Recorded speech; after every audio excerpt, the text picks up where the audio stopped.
entitled Stepmonster got herself banned from my wedding. I tried posting this on M.I. the Butthole through a different account a couple days ago, but it didn't work out. Given the trigger warning, I'm not surprised. I have since concluded my wife and I did the right thing, so this will be my last attempt to post this story. I tried to add some info and change the wording a little.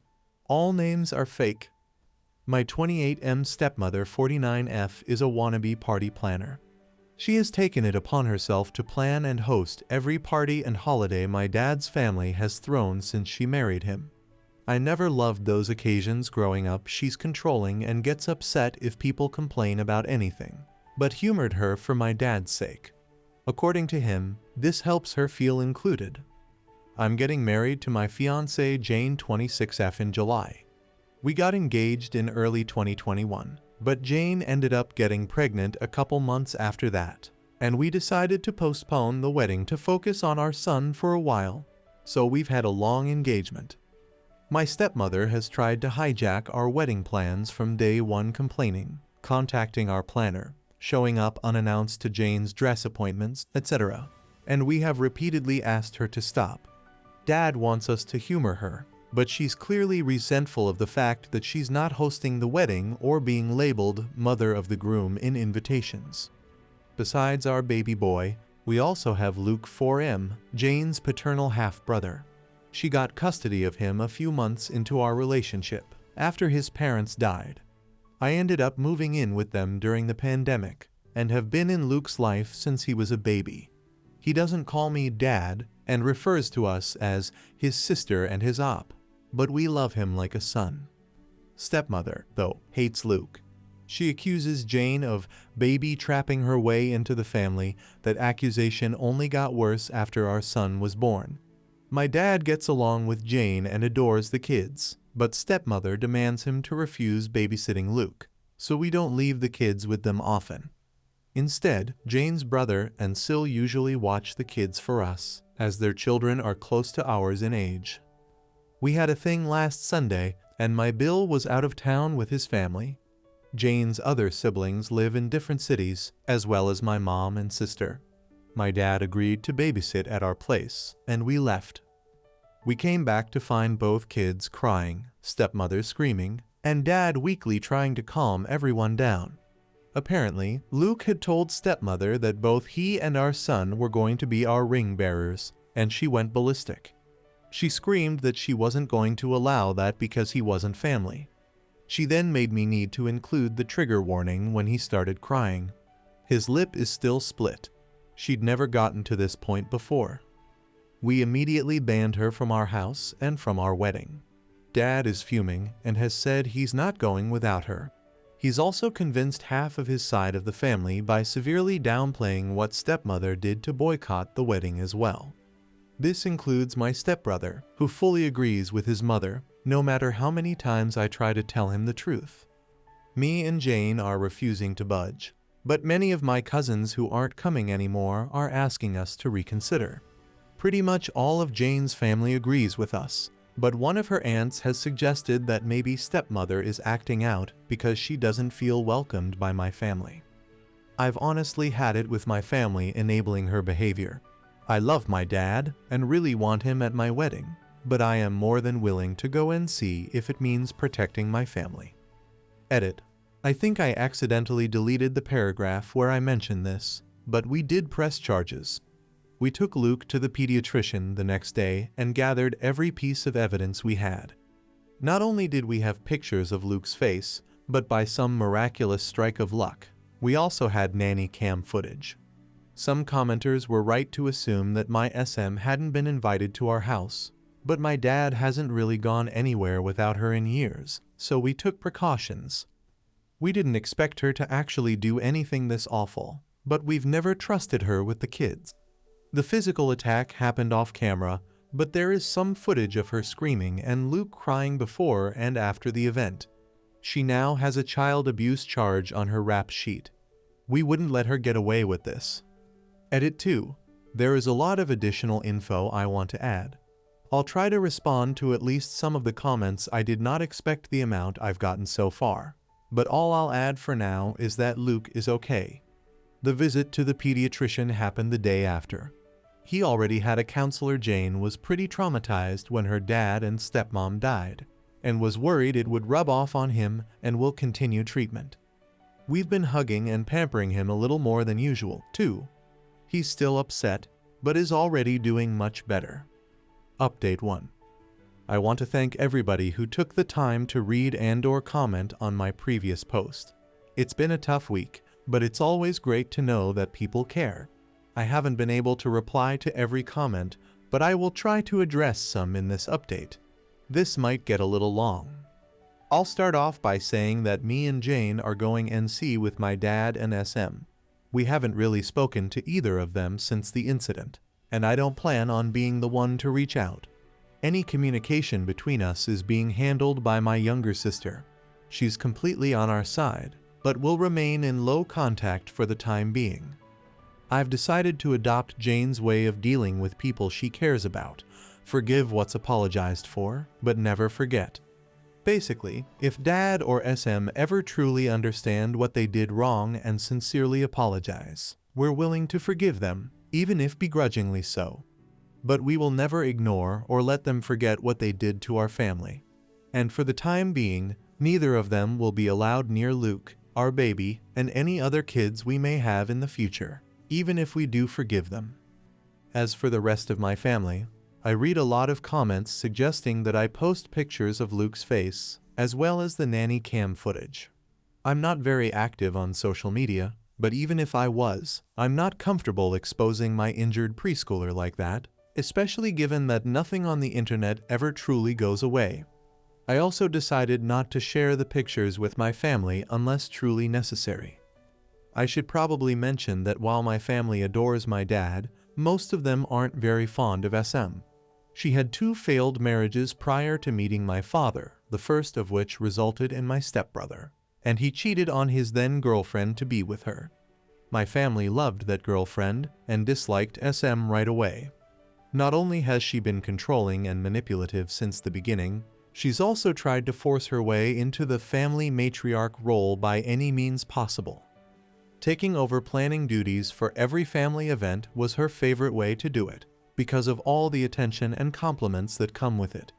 The main reason why I hated these parties growing up was because she'd always find a way to make everything about her, including Christmas and mine and my sister's birthdays.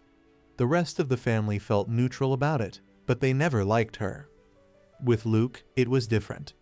Most of my relatives didn't meet him until COVID restrictions got looser, and by then he was 2 years old. He's a bright and genuinely lovable kid, and there weren't really any other small children in the family, so everyone immediately started cooing over him. The way I see it, SM got upset that Jane and Luke were accepted by my family so easily compared to her experience, and that's why she resents them both, but I can't confirm that. She was also mad that, aside from not being the planner, she would have absolutely no involvement in the wedding party.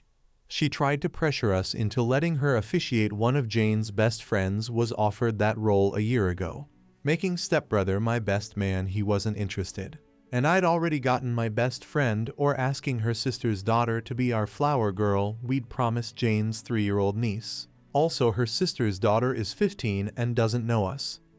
She also tried to convince us to let my dad walk Jane down the aisle, since her father's gone, but her eldest brother, the Bill I mentioned in the first post, had already been enlisted. SM was disappointed that my family wasn't as involved in the wedding as Jane's, and kept making comments about how that would never happen if we put her in charge. All of that being said, there is nothing that can excuse being that awful to a child, especially if it really is the petty jealousy that I suspect. Because I haven't spoken with my father, my sister has been keeping me updated on what he's been up to. As I found out through her, the story my dad and SM told the rest of the family completely erases Luke's injury and the abuse charges. It insinuates that me and Jane banned them because we got annoyed with SM and decided to take it out on my dad as well, because most people already disliked SM. Explaining what actually happened that night wasn't hard, and most of the relatives that I actually wanted at the wedding have apologized and are berating my dad as well. The people that didn't believe us, as well as those saying we overreacted, have been told they are not welcome in our home anymore. Those are mostly people from my dad's generation, so I can't say I'm surprised. But the realization that they are so biased they're willing to protect a woman they hate after she hurt a child just to make my dad happy has reassured me that I don't need any of them in my life. Stepbrother is still in denial. He refuses to believe his mother could hurt a child, even with all the evidence we have. I have to admit I understand, I love my mom too, but that doesn't mean I'd excuse his obliviousness, so he's banned too. It sucks because we were close growing up, but I don't regret it. Besides, Jane has 3 other siblings besides Luke the older Bill, a twin brother and a younger sister, and I'm closer to them than I ever was to him. Speaking of Jane's family, they're all furious over what happened, and have been extremely supportive of us. Jane's maternal family basically adopted Luke after she got custody of him, and have called frequently to make sure he's okay. We did manage to save some money with everybody we uninvited, and have decided to use it to help Jane's cousin. She lives in a different country, and was previously unable to come to the wedding, so we're paying for her plane ticket. Luke has gotten much better, and is almost completely back to being the sunny child he's always been. The split lip was shallow. It's healing slowly, but didn't require any stitches. We sat him down a few days ago and explained that my dad and Stepmonster wouldn't be around anymore. He really liked my dad, but understands that he and SM are attached at the hip. He's clearly scared of her, but we're doing our best to make him feel safe. Me and Jane have reassured him that he is family, we love him, and no one will ever change that. I'm not too worried about Dad or SM trying to show up at the wedding, but we've alerted the venue and given them pictures just in case they try anything. Better safe than sorry. Some people brought attention to the fact that SM is a hypocrite for saying Luke isn't family. I agree, for obvious reasons. Her main excuse for pretty much everything she does is that she doesn't feel like my family welcomes her. Dad has been guilting me to take part in everything she plans by reminding us of that for as long as I can remember. The way he continues to make excuses for her without realizing this is basically a case of the pot calling the kettle black, except Luke actually is family is what has made me accept that. While I will always love my dad, it's not healthy or safe for me and my family to be around him anymore. It hurts to know my son won't have his only remaining bio-grandfather in his life, but he has 2 amazing step-grandpas to make up for it. For now, I'm sad, but satisfied with how things have turned out. I don't like to complain about my life. It's a mess, but a beautiful one. I love my fiancé, I love my kids, and I'm lucky enough to love my job. We're happy.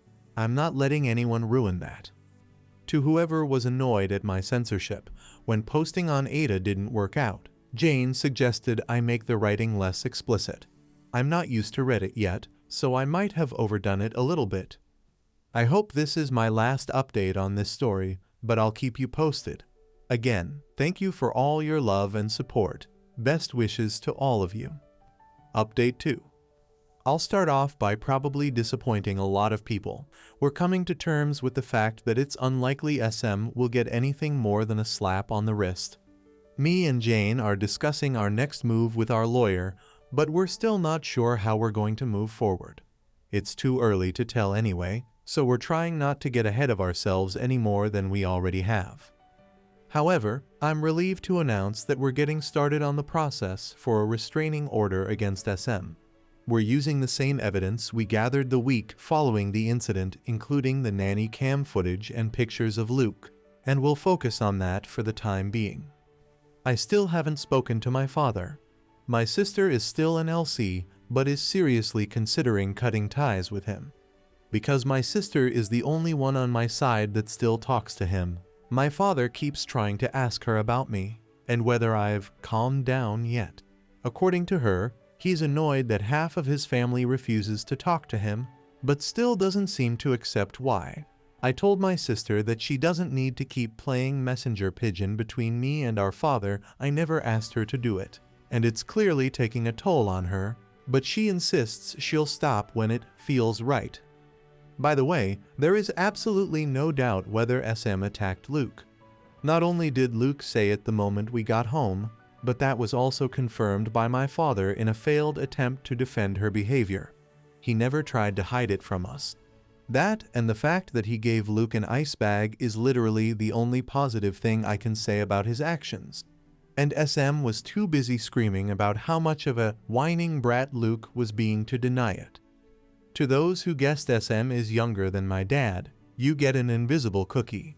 She's also 5 years younger than his previous girlfriend. They got together when I was around 15. Also, stepbrother is only a month older than me. She turns 50 later this year. Had him at 21. Married his father a year later. Both our kids are doing mostly okay. Luke's back to running around the house in his Superman costume whenever he doesn't have anything better to do. He did have few nightmares this past week and has asked to sleep on our bed twice. We don't mention my father around him, and he's still seeing his counselor. Our 14-month-old son has learned 2 new words, hi and bye, and Luke is trying to teach him to say his name. Jane's sister, who moved away for college, is coming over for a couple days to celebrate her 21st birthday later this month. Luke's excited to see her, and Jane's excited to get drunk with her. Can't say I blame her. We're hoping her presence will cheer us all up. I'm not doing so good, and neither is Jane. She's usually the kind of person who tries to keep her negative emotions to herself, but she cried herself to sleep almost every night the week it happened. It breaks my heart to see her like that, and I can't help but feel like this is my fault. There's a part of me trying to tell me I had no way of knowing SM would do anything like that, but that doesn't really change anything. I allowed my father near my kids unsupervised, even though I knew she'd probably tag along. This is the guiltiest I've ever felt, and I don't think I'll ever forgive myself. Jane has been improving lately and is trying to convince me to see a therapist. I've never really done that before, apart from a psychiatrist when I was younger, but now feels like a good time to give it a try. I was surprised by a few messages this week from people telling me to forgive my father and SM, as well as re-invite them to the wedding. That's not happening. In fact, I'm not willing to ever forgive SM. My dad has now degraded to a huge maybe, but I will never understand or forget what she did. Also, though the wedding is the last thing on our minds right now, we're not postponing it. We considered rescheduling, but the date we'd settled on is pretty much the only one that works for our guests. We have passwords with all our vendors and gave them all clear instructions not to talk to anyone but us. Jane's family is bigger and closer to each other, which is why they're more involved in the wedding than mine. But I do have family participating. My sister is one of the bridesmaids, 2 of my cousins are groomsmen, and my mom is walking down the aisle with the wedding party. Going through all of this with Jane has made me understand even more just how much I love this woman. I couldn't ask for a better partner to start a family with, and I have no idea what I'd do without her. This didn't tear us apart, and I couldn't be more thankful. I probably won't make any more updates until after the wedding unless something big happens. In the meantime, as always, best wishes to all of you. Update 3. I didn't plan on updating again before the wedding, but something pretty huge happened. The good news is we got the row. The bad news is me and Jane had to see both SM and my father at the court hearing. This was our first time seeing them since we kicked them out of our house over a month ago, and neither of us were looking forward to it. We left the kids with Jane's brother and Syl, so at least Luke didn't have to see them. The hearing itself went a lot quicker than I expected. I'll give credit where it's due. My father was, at the very least, smart enough to understand there was no way they were winning this. There was a lot of evidence against them. Not only did we have the nanny cam footage and Luke's pictures and medical record, but my sister had also gathered every text and email SM had sent her and the family about what happened. And SM hates speaking on the phone, so there were a lot of those. They didn't even bother to get an attorney for the hearing. The judge granted us a protection order against SM. She's not allowed within 500 feet of us or our property anymore. We're changing all our locks this week, and I'm thinking about changing my phone number as well. I have to admit, the moment we left the courthouse was the safest I'd felt since this whole ordeal started. Jane was close to tearing up with joy when we got to the car. We picked up the kids and went to McDonald's with Bill and his family to celebrate. Hours later, my father called me. The order doesn't extend to him, so he can still do that. Jane and the kids were in bed, so I answered. I didn't expect him to change his mind and apologize all of a sudden, but decided to give him one last chance. He tried to start some awkward small talk, but I told him to get to the point. He asked me if the order was truly necessary. I stated very clearly that SM was never coming near Jane or my children again, and that I was glad I had an Ro to formalize that. Every excuse he had for SM was pretty easy to shut down. But she only hit him once. Yep, and that's enough for me. The kids need their grandma. She's not their grandma, Mom is. She's my wife. You need to respect her. She attacked Luke. She disrespected my family in my own house. I don't owe her anything, least of all my respect. He then went on a rant about family, how much of a godsend SM was, and everything she'd done for me and my sister since she came into our lives. I replied by listing every time I could remember about her lying, overstepping a boundary, or acting unhinged around me, my family, or my sister. I brought up both my adult life and my youth. Examples included her attempts to hijack most of our milestones recently, our wedding plans, our son's birth, Jane's baby shower, and my sister's college graduation, her obsession with the idea of a perfect family, and her disgusting attitude towards Luke. I also made sure to mention her habits of going through mine and my sister's stuff when we were younger. It's trivial compared to everything else, but this behavior went on until my sister moved out of their house only 3 months ago. We're pretty sure she found out about Jane's wedding dress appointments by reading my sister's planner while she wasn't home, for instance. Some of the memories I mentioned are long and hard to explain, but they did cement the fact that SM means nothing to me. He tried to go with the whole "she doesn't feel included" excuse again, but I shut him up. I said he'd had the opportunity to protect his grandchildren, but had chosen his monster of a wife instead, and that's enough for me to want nothing to do with him. I hung up without saying goodbye. My sister told me he called her afterwards, and she told him she was going NC with him as well. I think we're both starting to accept our father won't change. It sucks, but he's made his priorities clear, and his children and grandkids aren't among them. For now, that's it. Now that they're fresh in my mind, I'm thinking about sharing some of the stories I reminded my father of, but that's gonna take a while. Until then, as always, best wishes to all of you. Update 4. After being engaged for over 2 years, me and Jane finally got married last Saturday. We're still getting used to calling each other husband and wife, but we'll get there, hopefully. The wedding was awesome. The kids had fun, our extended families finally met, and we danced so much I could barely stand the next day. Luke took his ring bearer duties seriously and held my son's hand as they walked down the aisle. Besides my aunt getting crap-faced and being led out on a wheelchair, which I already thought would happen anyway, everything went according to plan. It's been 4 months since we got the Ro against SM. Things have been mostly quiet, and I wouldn't have it any other way. Except completely quiet, but we can't always get what we want. I never really worried about SM showing up at the wedding, especially after the Ro.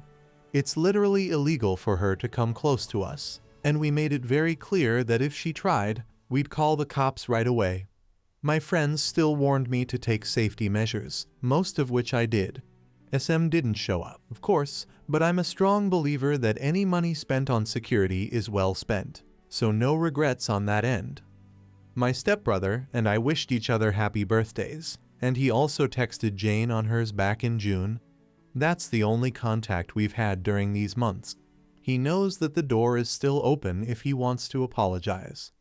My dad has given up on trying to reach me. We haven't spoken since April. He's still trying to talk to my sister for some reason, but she's ignoring him. A few days after she went NC with him, they had a huge fight over the phone about SM's treatment of us over the years. Insults were thrown, sore subjects were brought up, and, most importantly, my father took SM's side on almost everything. My sister called me crying afterwards. I wanted to call him and yell at him, but she told me not to. She's doing okay now. She hasn't blocked him, but doesn't take his calls or answer his texts. She's only gotten 3, a weak apology, one on my birthday back in May, and a long rant after neither of us wished him a happy Father's Day. After all, despite our differences, he's still our father. He's not wrong. I love my father, and I always will, but I can't be around him anymore. While I've closed that door, I'm not locking it just yet. He knows what he needs to do if he wants his family back. I don't think he'll do it, but if there's the slightest chance he might, I'll consider opening the door an inch or two. This is my wife's suggestion. I'm a lot less optimistic than she is, but maybe it's important to hold on to that hope. She hasn't forgiven him, though, or SM. Jane has always been very protective of Luke, so it was no surprise that this disaster shook her. A part of me was scared she'd blame me, but she called me a dumb when I told her that. I've been in therapy for a few months, and it's helped a lot more than I thought it would. I've realized SM's behavior around me growing up was a lot worse than I always thought, and it's great to finally be able to get my feelings off my chest. Right now, I'm more than happy. I just married the most amazing woman ever, and I have the family I always dreamed of. None of us are perfect, but I never thought life would be this great to me. I'll stick around. Reddit is a lot more than I expected, but I can sleep peacefully now, so it's safe to say this will be my last update on this. Thank you all for the kindness and advices you gave me these months. I could have never expected the support I got from you guys, and I can't begin to describe how helpful it was. Seriously, thank you all. Edit 3 says later. Okay, I updated too soon. I didn't want to write another post, so I'll just add this here. My stepbrother called me earlier today. Apparently, he and SM had a fight and he wants to meet up. I agreed as long as it was just the two of us. We're meeting up for coffee on Wednesday. I have no idea what to expect, but even if he does apologize, I need to know he understands how and why he let us down. Update 5. Hey guys, I've been away from Reddit for a few months due to some stuff at work, but a lot of people have been messaging me about my stepbrother, so I want to give you a small update. I've been busy and tired these days, so I might gloss over some details. Feel free to ask me anything. I first met my stepbrother for coffee back in August. He'd had a fight with SM and the row was brought up. She'd lied to him about some details, accusing Luke of picking on my baby, bad-mouthing Jane, and more. But this time, he managed to force her to tell him the truth. My stepbrother started to reevaluate his relationship with his mother. After talking to his therapist and his friends about it, as well as the way she'd raised him, he finally accepted I wasn't exaggerating about what she did to Luke. He wanted to talk to me back in June, but didn't want to distract me and Jane from the wedding. Me and my stepbrother spent the last 4 months working on rebuilding our relationship. We've been meeting for coffee or lunch and discussing his mother and what she did to our lives and my kids. Jane started joining us in October, and the kids saw him again for the first time 2 weeks ago. Things were awkward between us for a while, but we're good now. He's also making amends with my sister. In early November, he completely cut contact with SM. Jane and the kids are doing amazing. Luke turned 5 in September, and our baby will be 2 holy crap in early February. We're spending the holidays with Jane's family in Brazil, while my stepbrother stays with his girlfriend. Things are great. That's all. I'm signing off for now. I'll let you know if anything happens. Happy holidays, everyone. Best wishes to all of you. Next story. My husband 32M is convinced I 26F am pregnant. I'm not, but he won't believe me. What do I do? I'm truly at a loss here. This situation has gotten worrying, and I don't know what to do with it. Since about a week, my husband became convinced I'm pregnant. I have no idea why, because I'm not. We haven't even started trying, though we do have plans in the future. We were just making conversation, and yeah, I did mention feeling tired. But that's all.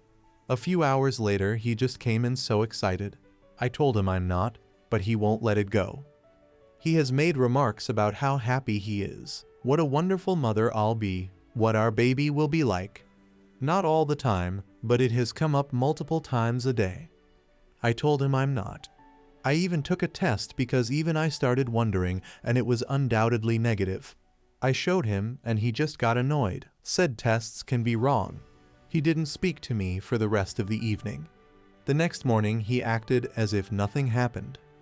When I tell him I'm not, he just kind of shuts me out. I lost my crap yesterday when we were in bed and he put his hand on my stomach, told him he's acting crazy. I'm not pregnant and his behavior is scaring me. He went to sleep in the guest room after that and left for work early in the morning. I haven't seen him or spoken to him today. I'm just at a loss. I don't know where this obsession is coming from. I even asked him if I gained weight, if that's what's gotten him confused. He assured me I didn't. I'm thinking of contacting his parents, or maybe a therapist or something. I honestly don't understand what's happening, and I'm worried about my husband. Edit. Thank you for all the replies. I didn't expect all this. It's been overwhelming, and I'm incredibly grateful. He's asleep next to me right now, and I keep going through all the comments. My husband is one of the kindest people I've ever met. I promise you all that he's not trying to manipulate me, or would do anything to harm me. But that does make me believe something is really wrong. I'll contact Mai and his parents in the morning, once he's left for work. Maybe go stay with my mom for a bit, though I hate the idea of leaving him like this. I also definitely will make an appointment with my doctor for a blood test. Thank you for all the advice. Mini Update 1. Things escalated yesterday, but I'm with my mom and his parents are at our place. Update. Hi everyone, I hope it's okay I post this update. I really appreciate everyone asking if I'm safe, and I am. I wish I could give clear answers, but I can't.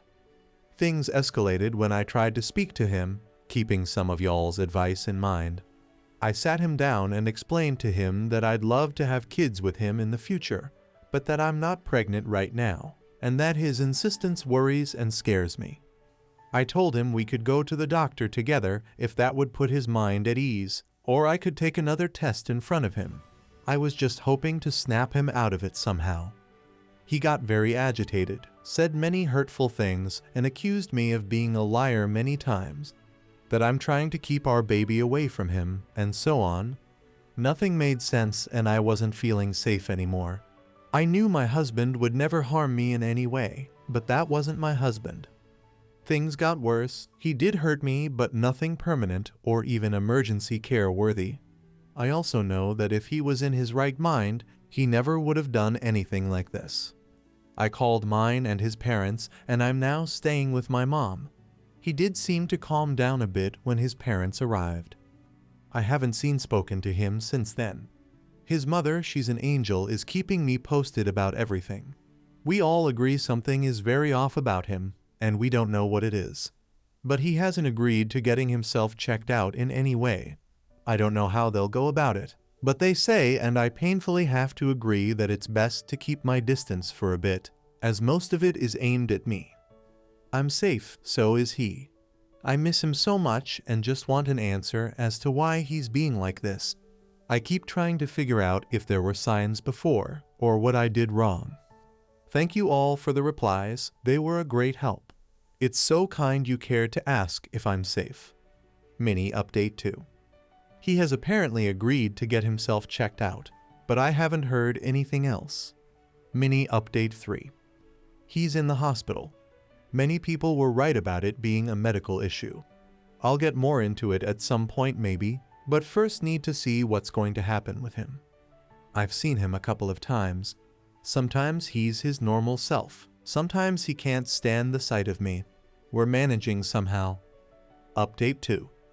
I don't know if anyone will see this here, but you've all been so kind to keep asking whether or not we're okay. I hope I'll reach you like this.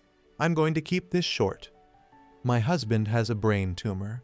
A lot of people commented this, and I feel an immense amount of guilt that I hadn't considered it till then.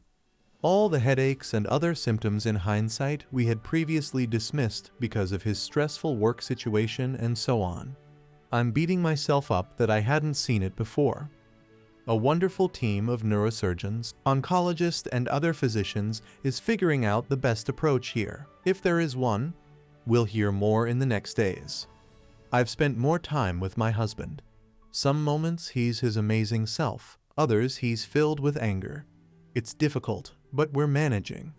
I wouldn't have been able to without the support of our friends and family. I love my husband. This situation is terrifying. In moments of clarity, he's trying to make me laugh, so I don't worry. That's who he is. Thank you everyone for pushing me to get him checked out. Am I the butthole for leaving a wedding reception upon arrival? So this happened last weekend. I-36F was asked by my brother 40M to do him a favor and go to a wedding with his recently divorced best friend 42M, Ted. Ted's just out of the marriage and hasn't started dating yet, but his sister was having her second wedding and he didn't want to be the only groomsman going alone. I've known Ted for years and he's always seemed a decent enough dude when I've bumped into him at my brother's events. Lacking plans last Saturday, being a pity date to a wedding for him seemed fine. I arrived on my own since he was in the bridal party, and the ceremony in the outdoor garden space was lovely. Upon entering the indoor reception space, Ted's name was on the seating chart at the head table. My name was not on the chart anywhere. Not as me, not as Ted's +1. It was assigned seating and every chair at every table had a name. I had not even spoken to Ted at this point as he was with the bridal party before the wedding and taken off to do photos right after. One of the event staff saw me at the seating chart for way too long and asked if I needed help. I explained my issue and she called the wedding planner. After about 20 minutes of standing awkwardly in the lobby type area, she came and informed me Ted did not have a +1 for the wedding and they were at some kind of fire safety limit for the venue for the seated dinner and they could not accommodate me at the event. She was polite but very firm. I wanted to die of embarrassment, apologized, and texted Ted that the wedding planner said I had to leave because of occupancy limits and my not being on the guest list. Then I hopped in my car and headed home. About a half hour later, he texted me back saying his sister was being in butthole and had invited his ex as his +1 and put her on the seating chart. There was apparently drama and the ex left. He wanted me to come back and take her spot. It was still cocktail time, so dinner hadn't even happened yet, and he had an empty seat next to him at the head table. I was already home, changed out of my dress, makeup washed off, and looking at takeout menus. I texted him back that I wasn't comfortable returning when I'd already been kicked out, and I was already home and not in an event-appropriate state anymore anyway. He got very demanding that I return because he was embarrassed by not having a date, and I'd promised to be there for him. He got my brother in on it to also demand I come back, and he's been guilting me ever since for leaving his BFF in the lurch. This has turned into a whole Facebook thing where Ted's ex has been mocking him for his date running away, and people are blaming me for ditching him when my whole job was to be a pity date. Also that I should have stayed until I talked to Ted himself instead of texting him. I could have stayed in the parking lot until he replied, I suppose, but it didn't occur to me at the time. I also could have gone back, but really just didn't want to at that point. Am I the butthole? Update. To clarify a couple things, I knew I wasn't going to see Ted until after the pictures. They got ready off-site and did the arrival at the ceremony thing in classic cars. I was pre-warned pictures would be immediately after. Ted even suggested I only show up at the reception and skip the ceremony because of this, but I thought that was rude. Plus, I like weddings. That's some of what got me into this mess in the first place. This is not to defend Ted, just to explain the logistics. Drag him for what he deserves, not what was agreed to in advance. Also, The Facebook drama only started on Friday, which is what prompted my post. From the Facebook drama, my brother realized he got a warped version of the story from Ted. He reached out last night and invited me to a nice dinner, his treat, later this week. He apologized sincerely. He also asked my permission to enter the Facebook fray on my behalf. Better him than me. We're good. That's all I care about here. The rest of the tea is from my brother. Ted's sis is the one who introduced Ted to his ex. The ex cheated and was caught by the affair partner's wife, who went full nuclear, causing even oblivious Ted to realize what was going on. Unsurprisingly, they'd been having trouble before this. Sis was attempting to get them back together as the ex never wanted the divorce. Glad I left before that scheme hit Ted in the face. Finally, there's no way Ted thought we were hooking up. When we first met, I was a freshman in high school, and he was my brother's big brother in his college fraternity. It would just be weird even though time has passed. We've never had any vibe of that sort. He knew I was only a seat filler, and he didn't even manage to get me a seat. Next story. Am I the butthole for not wanting to date a critic of my work? I am a published author. I am no James Patterson, Stephen King, etc. And really it's not the purpose of me writing, but I make fun money off my book sales.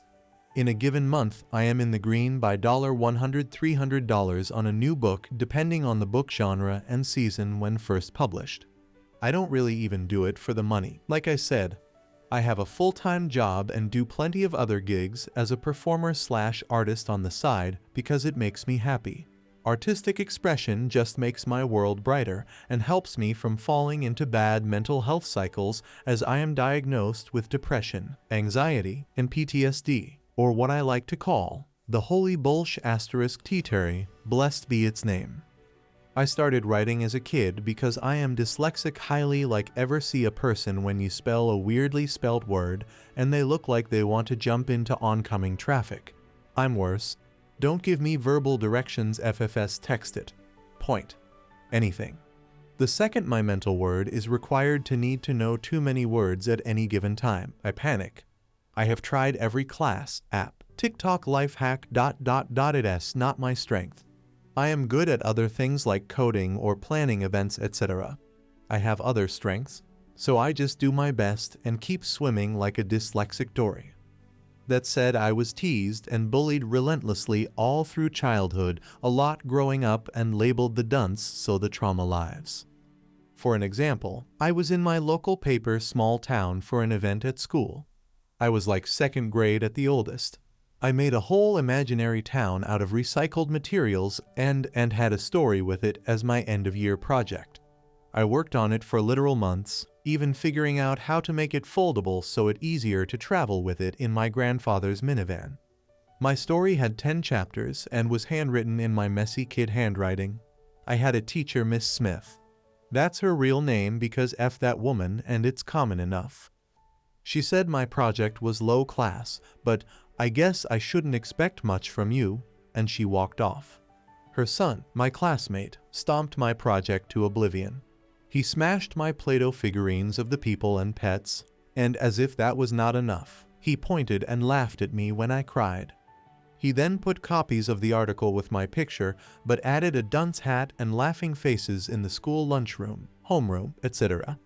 The guy could cure cancer if he used that determination on it. I will give him that. If you're reading this, Tyler, F you in particular, and may your socks always be just a little damp. I was unlucky enough that when I moved, Tyler's mom happened to as well. So guess who had the privilege of that gem's company for 3 grades? Tyler shoved me lockers in the 4th grade. He called me dumb every day. In 5th grade, I was called dumb and fat. I was an underweight child. So fast forward, and I am now in my early 30s, still dyslexic as hell. I live in a different state. I have a life and learned ways to deal with my weird brain and function. I moved on from childhood trauma, therapy, etc., etc.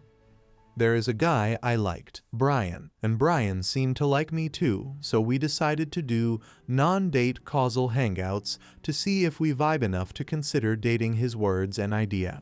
We hung out one-on-one for several instances, but once he was super late, so I had my laptop out.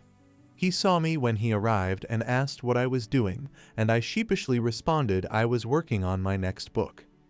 He inquired more, and I told him I published my first when I was 17 and have published at least one every year since then, and told him of Miss Smith and Tyler and more horror stories I won't get into as this is now a novel itself lol, but that it spurred me to prove them wrong and beat this weird stereotype that neurodivergent folk are dumb, etc.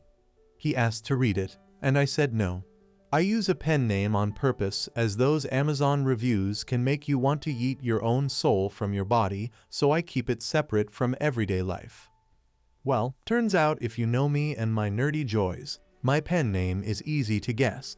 From there it's easy to find because I mentioned Amazon, and let's just say my bio makes it pretty clear. At our next meetup, he asked me if I was said author, and my shocked Pikachu face told him everything, so he started reading the series. He came back the next time we met to laugh and say, "I see why you don't put your name on your works. Don't quit your day job. Your writing sucks." And he placed a copy of one of my books down on the bar. I couldn't help but drop my shoulders. He was laughing and talking, not seeing my expression, and kept saying how he wasted hours of his life and FFS, someone take my laptop as it might be a lethal weapon meant to kill us all with boredom. Turns out he's not into mysteries or fantasy. I said that maybe it's just not his genre, and he said it wasn't, but an R-word third grader could have done better, and it's a good thing I am good at my job. It was then that I could see he actually took in my expression, and he backtracked. "I mean, you clearly don't do it for money, so it's whatever, right?" And said I have other strengths, but he did not believe at all that I make money off this. He asserting surely, I buy my good reviews and probably bulk buy my own books to improve sales. I don't do any of that. I just smiled it away and said, "Well, I can't please everyone, but I did make $250 this month from the sales of my last book alone, so some people must like it," and laughed it off. But I knew then and there I didn't want to pursue him anymore. When he texted to see if I planned our next hangout, I was honest and texted back that I wasn't interested and said that while I can take a note or any criticism, the way he went about it was hurtful, and I don't want to be with someone who treats me that way for a hobby, that we are different people, but I would like to remain friends, as otherwise we get on well, but nothing more. He went off on me saying I picked the wrong time to lash out as he was having a bad day, and now I've made it worse, and that I am so rude and petty to be mad at honest criticism. He said that if I am so sensitive over honest opinions, good luck finding anyone who would want my dumb butt since looks are all I have with makeup and work, and nothing between the ears. I blocked him, but we have a mutual friend group, and almost all of them have been asking me what's going on, and that I broke his heart. I was thinking, what? How? They said he's been depressed and asking about me, and figured out I blocked him on everything and wants to give me a birthday gift. My birthday party passed last week and I didn't invite him. My friends are saying we are adults and this is immature. I mean, I am not a saint and I have toxic traits too, but I don't want to be with someone who criticizes me and my work that way and treats me like Bantha Poodoo. Am I crazy? Am I the butthole? Update. Hi, so for anyone who cares to know, Brian told all our friends that I rubbed my achievements in his face and called him an idiot. I never said anything like that. He told them also about my post, so he found it somehow and started telling everyone that I am trying to slander him as girls can ruin a man's reputation by snapping her fingers, and suggested my next move would be to say he assaulted me. Some of our friends came at me hard saying I was bullying him and trying to ruin his rep, and all he did was asking a girl he liked out for drinks, and that I need to apologize and just suck it up and go to drinks with him. They since have either outright not invited me out with the group or disinvited me to events, and it was really hard to accept. I was really confused, because he was the one who made fun of me, and I wrestled with myself going over every talk again and again, wondering if I inadvertently said or did something to upset him. It wasn't until I checked our text and message history that it occurred to me to send the screenshots, as he called me a moron, and then when I rejected him, he called me fat, desperate, and stupid. And there were more such messages after he found my book series. So I took screenshots and sent it to my friends, and they were shocked. Apparently, according to Brian, my outwardly sweet demeanor hides my judgmental and cruel side, and that I strung him along and called him a loser when I told him I wasn't interested in dating him. I even pettily went back before all of this and screenshot SPME of his rude or mean texts he made. And I screenshot my actual rejection text and his response and sent that along as well. Now the tides have shifted and most of our friends think he was the butthole, and 2 of our friends are saying I am sending my choice of screenshots to make him out to be a villain, and that they have seen the real screenshots of me bullying him. I asked them to produce such screenshots, but they refused and said I wouldn't be worried about them if I was innocent as some sort of gotcha. I feel really bad as I wanted to stay friendly, but I can never look at him with any semblance of respect anymore. I am glad it's cleared up with my friends sans the 2 holdouts, but they are now also on the outs with the group, so things are looking back to normal. I have my first publishing party for my next book and everyone is invited but them. Weird way it all ended, but oh well. Update 2. Anyways, I had opted to ignore Brian and any attempt he made to get a rise out of me. He apologized to the group, but then said he was forced to or be ostracized. He said I was using Lie's social capsule to go after him and has since been trying to get any direct cruel words from me, which I have not provided him. After a month, I can list my top 5 favorites. Going to places I also frequent and sitting nearby me no matter how much available seating there is elsewhere, or me moving my usual spot leagues away, and he will loudly have phone calls talking about the B*TCH who broke his heart because women are so sensitive. 2. Getting an alt account on nearly all social media to find me and follow my accounts which are public, as a workaround my blocking him. To comment reviews on any of my art books, acting, modeling, doesn't matter. He will comment a reason I suck, and then will simply make a new account when I block the last one and delete his comments. 3.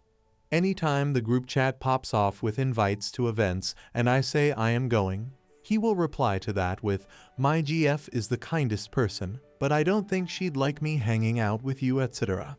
And if I don't reply to invites until he will say it's a good thing I'm not coming because of his GF, or that now he can't come, because if I come his GF will be upset I'm hanging with an ex. We never dated. When any of us ask who his GF is, he says she's shy, and he will introduce her eventually, etc.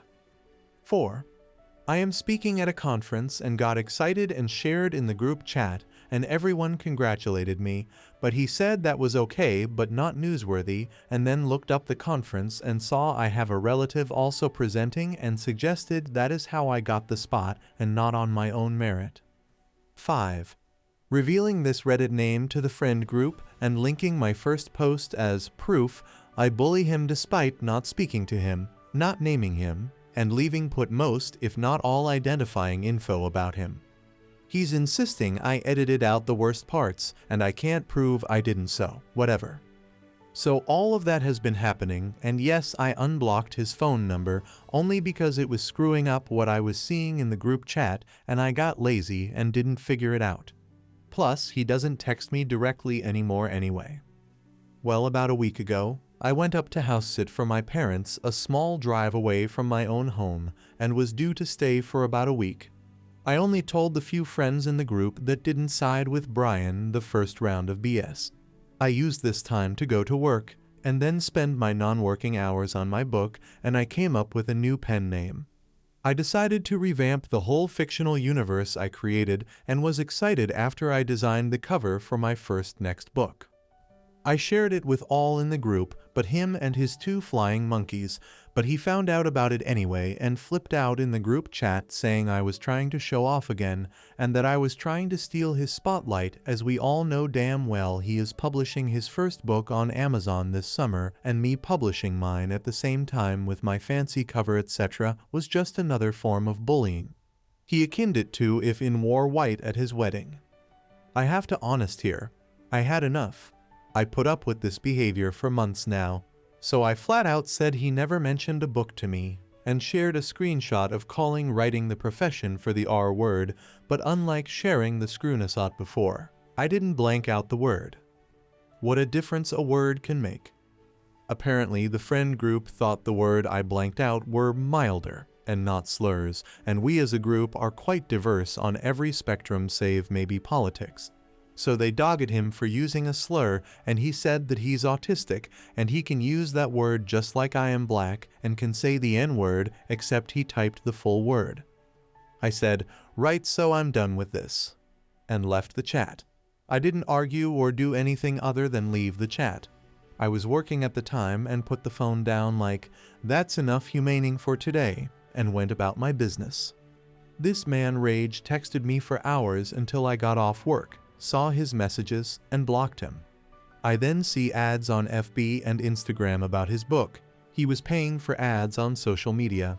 His name is on the cover, and he has comments underneath calling the book incredible, a masterpiece, undiluted artistry, etc. And his book isn't out yet. He said his publishing date was August. I remember because my next book is to come out in July, and he had used that as another form of proof I was updating him, like setting my wedding date before a siblings to show them up. A few nights ago, he saw me at a spot I frequent for karaoke, and I admittedly had been doing shots, so I was pretty transparent in my disappointment that he was there when he approached me, calling my name. He went in to hug me, and I backed up and cold but politely said hi. He sensed my attitude and threw his hands up laughing, saying, "Ooh, are you in another mood?" And I opted to ignore him and move seats closer to the singers and some friends. A few fellow regulars told him to leave me alone, and he was spinning a tale that we slept together, and I led him on. And now I am ignoring him and acting like I hate him, all because he is writing a book. He said I inspired him to write, and I was angry his book was better, and cited the reviews he got on social media. Well, that was enough for some to call him a creep, and he went off about it, shouting and the like. He started to call for me to come the FCK over here and tell them the truth, and that I was trying to ruin his reputation, and the time we slept together never happened will eventually be me lying about being RPED. Turns out if you start shouting that sort of thing in a public space while there is karaoke, to a person many in the room know personally, you get kicked out. It's been beautifully quiet since. I told the friend group what happened, and he is out of the group chat. Some still speak to him, the 2 holdouts from before, but they have not said boo to me directly. So I guess this makes this my final update. Not very exciting, but a bucket of crazy, and I had to share. My neighbors know because one of the regulars at the bar lives walking distance from me, and he told everyone at the community pool, etc. I have such kind folks I never spoke to, but have seen in walking my dog, etc., saying they are being watchful of my home and to call if I need anything. I didn't know people could be like this because he was never like this before. He always was sweet to everyone in the group, and we agreed on damn near everything. He would be complimenting me, telling me how smart and pretty I am, and would even joke, "I'm not hitting on you," and laugh. To be honest, I am excited for August. I will be the first to buy his book. He's using his real name and has been advertising about it, so hey. Update 3. Sorry, I forgot to update this after flip-flopping about it since I said my last update was the final, and I mostly read posts and not used to writing them. A commenter reminded me about this, so here's the update since last month, because if you don't care you don't need to read it, but if you do, here it is. For reference, my last post is about this guy. I used to like that. I think I named Brian, basically negging me. I hope I used that term correctly, specifically about the books I write and have written since I was 17, and then pretty much going nuclear when I told him that due to this, I don't want to date him. So Brian's promised book came out on the 1st, the cover art looks AI generated, and I know he's really into a site program called Midjourney that he makes memes with this month on Amazon. His page promises that it's the start of a series. Even before it came out, it had reviews raving about it being a masterpiece, so okay, I went and bought myself a copy. It's a fantasy story, about 30-ish chapters. I don't want to say too many details that could identify him or myself, even though I don't overly believe too many others read it, but I suppose I can share that it's smutty, but like in a way horny teenage boy would want it to be, if that makes sense. I actually read the whole thing. There is an elf character by my real first name that the main character sleeps with, and she is described remarkably similar to my appearance, including my non-natural colored hair. She ends up be outed as a narcissistic traitor and is killed, like Game of Thrones style dead. I talked to some friends that know the both of us about it and even brought the book, and we spent a good chunk of time reading pieces of it over drinks, and my friends agree. It's a rage, right? They even pointed out other characters named and given the vague appearance of other people Brian knows or has talked about, and the ones we know he doesn't like, such as our friend group that cut ties with him, all have something awful done to them, and characters with the names of his 2 friends that sided with him still waiting on those screenshots and proof. I bullied this man. Guys became rulers in this fictional land and were portrayed as heroic sidekicks to the main character that has his real name and of course is the hero of the story. It had several plot holes, and I'm not trying to be mean, but it didn't have an editor and it showed. I promised I am not trying to be cruel about this because the dude did write a book, and I know from personal experience that in and of itself is a hell of a feat. It's hard and at times infuriating, and it takes a lot of dedication and time. I'm not trying to belittle his efforts at all, fair play to that, but it's quite clear it was rushed. The chapters vary in length, with some being super weirdly short and choppy and others being super long and wordy. If you write a book, have it edited. Trust me on this. I'm a wordy person too, if you haven't noticed. Elmao, plus my brain has a hard time with typos and the like. You don't want something out there not read over at least once, at the very least by someone you know, to check for these issues. Brian saw me about a week ago out and about, and he beelined to me. He was zeroed in on me. I knew what was happening before he even opened his mouth. He needed to talk about his book.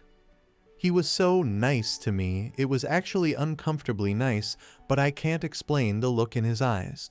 He hates me. He launched into the whole story that he wrote a book too, and it was so easy and it's selling really well. Probably better than mine, his exact wording.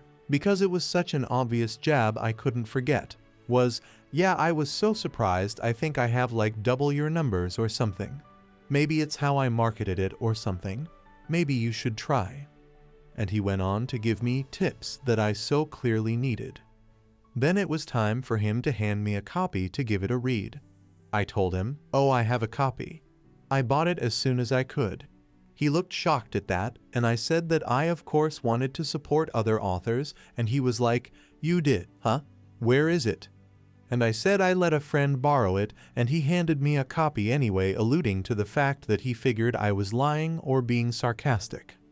I had previously taken a picture to send to a friend via text, so I showed him the photo on my phone of his book on my coffee table, and he sort of glossed over that with a, well, now you have an extra so your friend can keep the other one. I thanked him and turned to move on with my day, but he sort of moved in my path and asked me if I read it and then what I thought of it. I shrugged, and he had this grin and muttered loudly, yeah, I thought you'd act that way, but I just kept moving.